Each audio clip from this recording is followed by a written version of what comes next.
Hello friends, welcome to Jhansi kitchen ideas.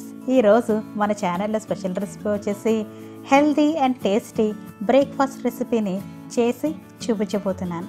ఈ రెసిపీని మనం ఎప్పుడు కావాలంటే అప్పుడు చేసుకుని మార్నింగ్ బ్రేక్ఫాస్ట్లోకైనా, స్నాక్స్ లాగైనా, లేదంటే నైట్ డిన్నర్లోకైనా ఇలా ఇన్స్టెంట్గా ప్రిపేర్ చేసుకుని తినేయవచ్చు. ఇంకా ఈ రెసిపీని ఎలా ప్రిపేర్ చేయాలో ఇప్పుడు చూసేద్దాం. అయితే ఫ్రెండ్స్, నేను చేసే ఈ రెసిపీ మీకు నచ్చితే ఒక లైక్ చేసి సబ్స్క్రైబ్ చేయండి. అలాగే పక్కనే ఉన్న బెల్ సింబల్ని క్లిక్ చేయడం మర్చిపోకండి. ముందుగా దీనికోసం ఒక కప్పు రవ్వను తీసుకుని ఒక మిక్సీ బౌల్లోకి వేసుకోవాలి. నెక్స్ట్ ఇప్పుడు ఏ కప్పుతో అయితే రవ్వను తీసుకుంటున్నామో సేమ్ అదే కప్పుతో 3/4 కప్పు పెరుగును వేసుకోవాలి. ఇక్కడ తీసుకున్న పెరుగు పుల్లటిదైతే టేస్ట్ బాగుంటుంది. తర్వాత ఇందులో సరిపడినంత సాల్ట్ని, కొద్దిగా బెల్లంని వేసుకోవాలి. మీరు కావాలంటే ఈ బెల్లం బదులుగా పంచదారనైనా వేసుకోవచ్చండి. ఇలా బెల్లంని యాడ్ చేయడం వల్ల దీని టేస్ట్ చాలా చాలా రుచిగా ఉంటుంది. నెక్స్ట్ ఇందులో 3 స్పూన్ల స్వీట్ కార్న్ గింజల్ని, 2 స్పూన్ల బఠానీలను వేసుకోవాలి. ఇప్పుడు ఇందులోనే 3 పచ్చిమిర్చిలను ఈ విధంగా సన్నగా తరిగి వేసుకోండి. నెక్స్ట్ ఇందులో కొన్ని క్యాప్సికమ్ ముక్కలను, క్యారెట్ ముక్కలను వేసుకోవాలి. ఇప్పుడు ఇందులో ఒక చిన్న అల్లం ముక్కని ఇలా సన్నగా తురుముకుని వేసుకోండి, టేస్ట్ బాగుంటుంది. మీరు కావాలంటే ఈ అల్లంని సన్నగా కట్ చేసుకుని కూడా వేసుకోవచ్చండి. ఈ అల్లంని ఇలా తురుముకున్న తర్వాత ఇప్పుడు ఇంగ్రీడియంట్స్ అన్నిటినీ ఇందులో బాగా కలిసేలా మిక్స్ చేసుకోవాలి. ఇందులో యాడ్ చేసిన ఈ వెజిటేబుల్స్ అన్నీ కూడా పూర్తిగా ఆప్షనల్ అండి. మీరు కావాలంటే ఓన్లీ అల్లం, పచ్చిమిర్చి, ఉల్లిపాయ ముక్కల్ని యాడ్ చేసుకున్నా సరిపోతుంది. ఫస్ట్ మనం ఇలా మిక్స్ చేసిన తర్వాత ఇప్పుడు ఇందులో 3/4 కప్పు వాటర్ని కొద్దిగా యాడ్ చేసుకుంటూ మిక్స్ చేయాలి. ఈ పిండిని మనం మరీ పల్చగా కాకుండా ఇడ్లీ పిండి కన్సిస్టెన్సీలోకి వచ్చేంత వరకు కలుపుకోవాలి.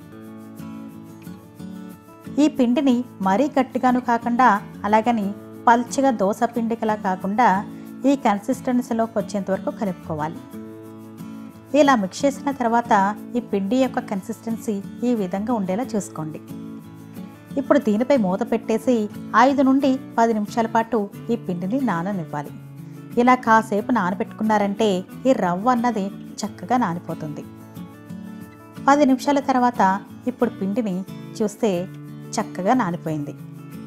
ఇక్కడ మనం ఇన్స్టెంట్గా ఈ రెసిపీని ప్రిపేర్ చేసుకుంటున్నాం కాబట్టి ఇప్పుడు ఇందులో 1/2 టీ స్పూన్ సోడాని, కొద్దిగా నిమ్మరసాన్ని యాడ్ చేసుకున్నామంటే ఈ దోశలు చక్కగా ఫ్లఫీగా స్పంజీగా వస్తాయి. ఇప్పుడు ఈ సోడాని, నిమ్మరసాన్ని ఇందులో బాగా కలిసేలా మిక్స్ చేయాలి. ఈ పిండిని మనం ఇలా మిక్స్ చేసుకుంటున్నప్పుడు ఏమైనా కొంచెం టైట్గా అనిపిస్తే టైట్గా కొద్దిగా వాటర్ని యాడ్ చేసుకుని మిక్స్ చేసుకోవాలి. ఈ బ్యాటర్ యొక్క కన్సిస్టెన్సీ ఈ విధంగా ఉండేలా చూసుకోండి. మనకి ఈ రెసిపీ అన్నది పర్ఫెక్ట్గా కుదురుతుంది.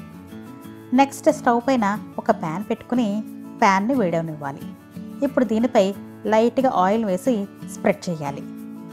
ఇక్కడ ఈ దోశ అన్నది రౌండ్గా నీట్గా రావాలంటే ఇలాగా రౌండ్గా ఉన్న ఒక స్టాండ్ని పెట్టి ఇప్పుడు ఇందులోకి ఇలాగ కొద్దిగా ఆవాలు, నువ్వులు, ఇంకా సన్నగా తరిగిన కరివేపాకును వేసి అప్పుడు ఇందులోకి 1 లేదా 2 గరిటెల పిండిని వేసుకోవాలి.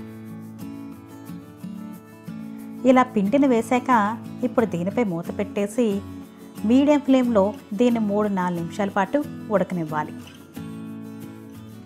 4 నిమిషాల తర్వాత చూస్తే ఈ పై పిండి అంతా కూడా డ్రై అయిపోయి చక్కగా ఉడికిపోయిందండి. ఇప్పుడు ఈ స్టాండ్ యొక్క ఎడ్జెస్ని ఇలా నైఫ్తో లూజ్ చేసుకొని ఇంకా దీన్ని ఒక సర్వింగ్ ప్లేట్లోకి తీసుకొని సర్వ్ అవుట్ చేసుకోవడమే. ఇక్కడ మీకు చూపించడం కోసం ఇలా నార్మల్గా ప్యాన్ మీద కూడా వేసి చూపిస్తున్నానండి. ఫస్ట్ ముందు చూపించిన విధంగానే ఇలా ఆయిల్పై ఆవాలు, నువ్వులు, అలాగే కరివేపాకును వేసి ఆపై పిండిని వేసుకోవాలి. ఇంకా మీరు కావాలంటే ఈ దోశపై లైట్గా కారంని, వేయించి పొడి చేసిన జీలకర్ర పొడిని కూడా స్ప్రింకిల్ చేసుకోవచ్చు. ఇప్పుడు దీన్ని కూడా ముందు చూపించిన విధంగానే ఫ్రై చేసి తీసుకోవడమే. మీరు ఎప్పుడైనా ఇన్స్టెంట్గా దోశలు ప్రిపేర్ చేయాలంటే ఇలా ఈ రెసిపీని ట్రై చేయండి. మీరు మీ ఫ్యామిలీ మెంబర్స్ అందరూ కూడా చాలా బాగా ఎంజాయ్ చేసి ఇష్టంగా తినేస్తారు.